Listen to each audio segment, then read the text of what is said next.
So you want to get more views on YouTube. Well, I have a couple of ideas about that. There are probably three main things holding you back. And it actually doesn't matter whether you're a small YouTuber or a big YouTuber. These challenges are pretty much the same for each and every one of us. You have to create value upfront for your viewers, which means you have to make videos that they're interested in or impact them in some very clear way. You have to make quality content, both in terms of your performance and your production. And then you have to make quantity as well, because you have to have frequency and consistency in order to scale your YouTube channel, have more opportunities, and grow. So if you want to get more views on YouTube, these are the three things that are holding you back. Thank you for coming to my TED Talk. You can go ahead and stop watching the video. I'm just kidding. We have to actually get into some real details about how you can actually make this work on your YouTube channel. And at the end of the video, I'm going to show you two channels that are blowing up right now and how they are focusing on just these three things. Let's jump into the video. Hey everybody, this is Roberto Blake, helping you create something awesome today. Welcome back to the channel. So today we're talking about how to grow on YouTube. And like I said, there are three main things holding you back. And I know how to get views on YouTube is a big topic, and I know we've covered it before. I also want to let you know that my friends Brian G. Johnson and Nick Nimmin have some great videos on this same topic. I'm going to link to them in the description down below, because I definitely think you should check those out. I teased earlier that my take on this is to focus on three things: value, quality, and quantity. And I think that it sounds good when I say that, but what do I actually mean? Let's start with value. My friend Nick Nimmin is always saying add value.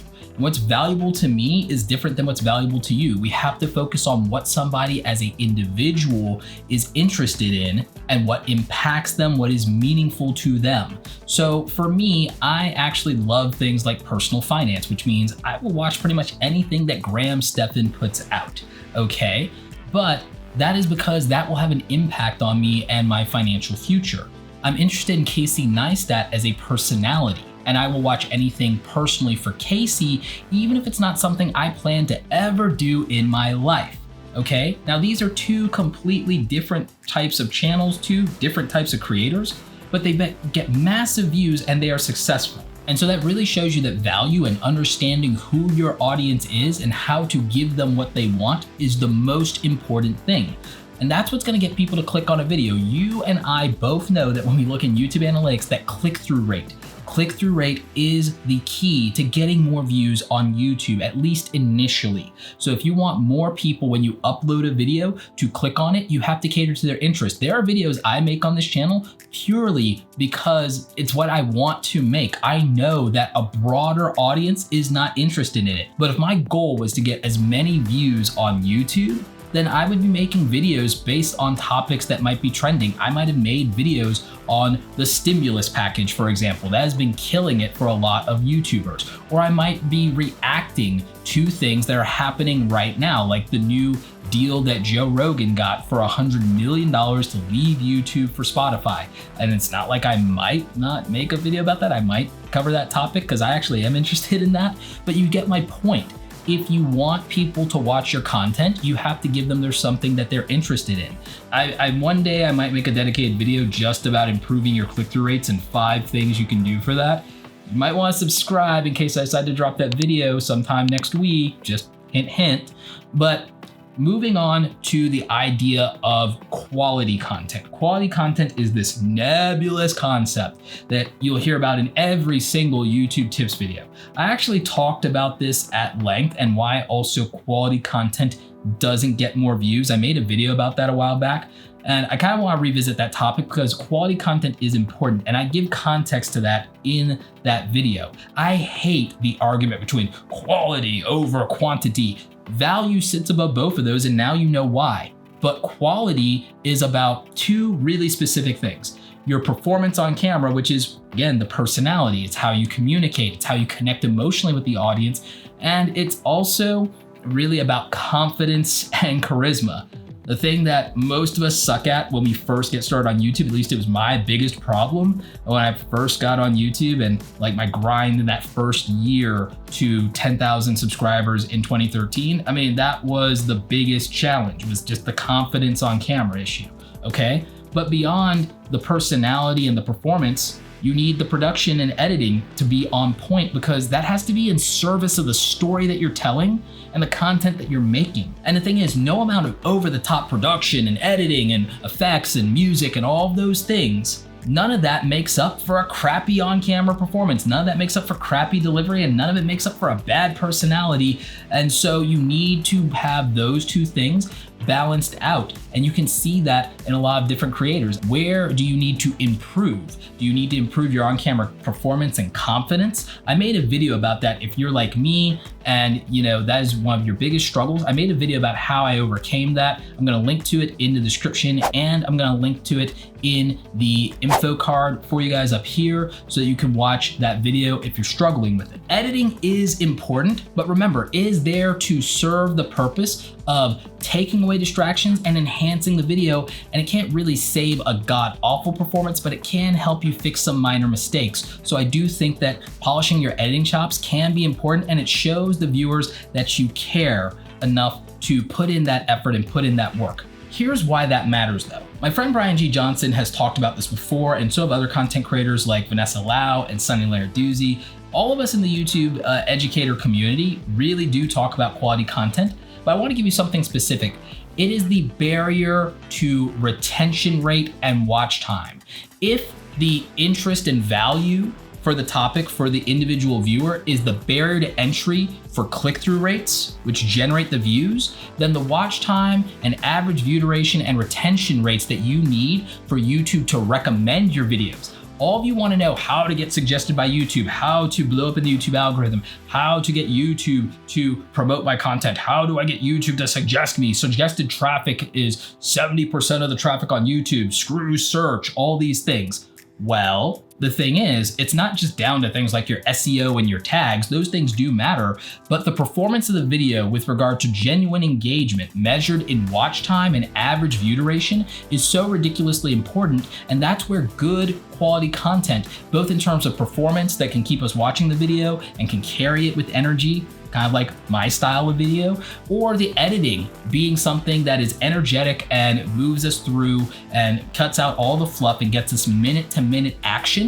That is powerful enough, and that is the strategy for keeping people on YouTube longer. And the longer you keep people on YouTube, the more YouTube promotes you. I think that that's obvious by now. YouTube has come out and said it, and if you don't believe me, Mr. Beast said it in his presentation at Vid Summit, and he said it in almost every single podcast interview he's ever been on. In fact, this 3-part strategy of what's holding you back is literally pretty much the only 3 things Mr. Beast focuses on. And it's why right now he's the most relevant and successful YouTuber, not by subscriber count, but by views. And this video is about how you get more views. It's not about going out and copying Mr. Beast, it's about understanding what creators like him do well. Last but not least, let's talk about quantity. Quantity, how often should I upload to YouTube? How many videos do I need to put out a week? It's different for everybody. The thing that got me from 0 to 100,000 subscribers, I actually probably do need to make a video about this. The thing that got me from 0 to 100,000 subscribers. First year, I was doing weekly uploads. Got me from 0 to 10,000.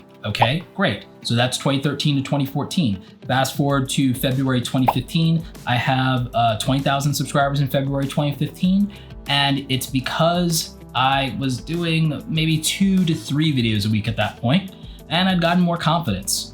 What took me to, in summer of 2016, going from that 20,000 subscribers in February of 2015 to, I want to say April of 2016, to another 100,000 subscribers? Well, it was the fact that I went daily pretty much on YouTube, and by that point I'd made 500 videos on the channel. So I had to make 500 videos to get 100,000 subscribers. That's literally what I did. Now, I'm not saying you have to go daily. I'm not even saying that's a good idea in the current algorithm in 2020. What I am saying is that frequency of uploads can matter, and the thing is, how often you have to upload comes down to how narrow your focus is or how attractive your personality is. If you have a very strong on-camera presence and personality, you might be able to get almost every single person who watches a video of yours to subscribe to you. That's something I'm not capable of. So if that's you, then good for you. But for me, I had to use search-friendly content and go deep and make playlists that were 20 and 30 videos deep on single topics, but I was doing multiple topics. And so I went that tactic, but that was what worked for me. I'm not saying that that's what you do. What I am telling you is that if people subscribe for something and it's something specific, they want that content. So consistency matters, but frequency matters too, because they don't want fly-by-night creators. Now, if you're doing video essays or you're doing massive, huge challenges that are hard to film, people are much more understanding, but those videos are more interesting and they have spectacle or a brand behind them. And so that can carry it, and you may not need to upload as frequently. But if you're not someone who's doing that, you might have to upload a little bit more often, because maybe you can't compete and make the highest quality videos in your niche, but you could show up and be very relevant, very topical, or you could be the dictionary of, the encyclopedia of, or the daily news of a specific topic. And so that could make you valuable to those viewers in that way. And the thing is, your personality might grow over time and you might be able to pull back the frequency, or you might start small like I did, one video a week at a time, because that's what you're capable of doing. I did a whole video about not having time and not having money and still being able to grow on YouTube.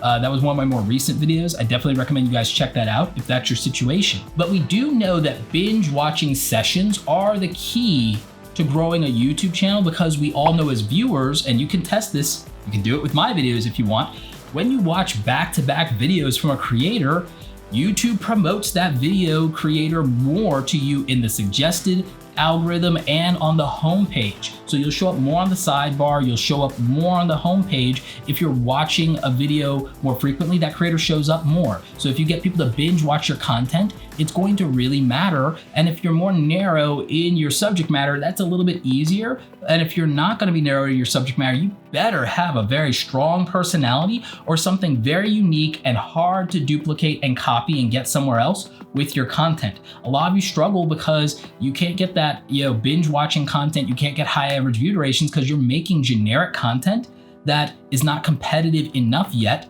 And again, if you're just beginning, that's all you're capable of, that's fine. But now you need to take your expectations down from how many views you're gonna get and how many subs you're gonna get and how fast you're gonna grow, because now you understand what matters to a viewer. And that's kind of the whole point of this video. This is why this can't be a short video if we're gonna give you the real answers here on these 3 things that are holding you back. Now, at the beginning of the video, I promised to tell you about 2 small YouTubers that blew up by focusing on these things. I have one that is a very interesting case because it's a how-to and DIY channel, pretty much for life advice and home improvement. And then I have a gaming channel that's focused on Pokemon. So let's start with the more interesting story here.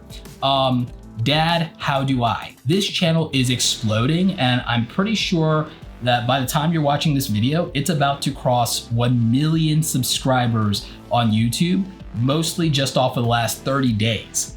I think this channel technically would have grown faster than Janelle Iliana, and I can't wait for everybody to call this dude an industry plant. And I'm making a joke at all the people who said Janelle was an industry plant, and I probably will make a video about that, but I'm not calling this guy an industry plant. This is all sarcasm, because I know that this is a legit channel. The other thing that's interesting about this channel is it blew up mostly on the back of about a dozen videos. That is not normal. No one should expect that.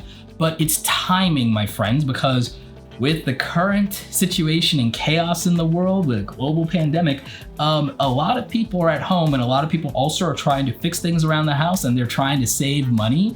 And you know what? This is actually the right content for the right time. The other channel that's blowing up is a channel called Enter the Unknown, and is the Pokemon YouTube channel. And when I first saw this channel maybe about a month or 2 ago, it had 7,000 subscribers. And it caught my attention because with 7,000 subscribers, it had a video that went massively viral in the Pokemon community. And that video today has well over 1 million views. And what I want to show you guys is that when you focus on what's working for your channel, you will grow.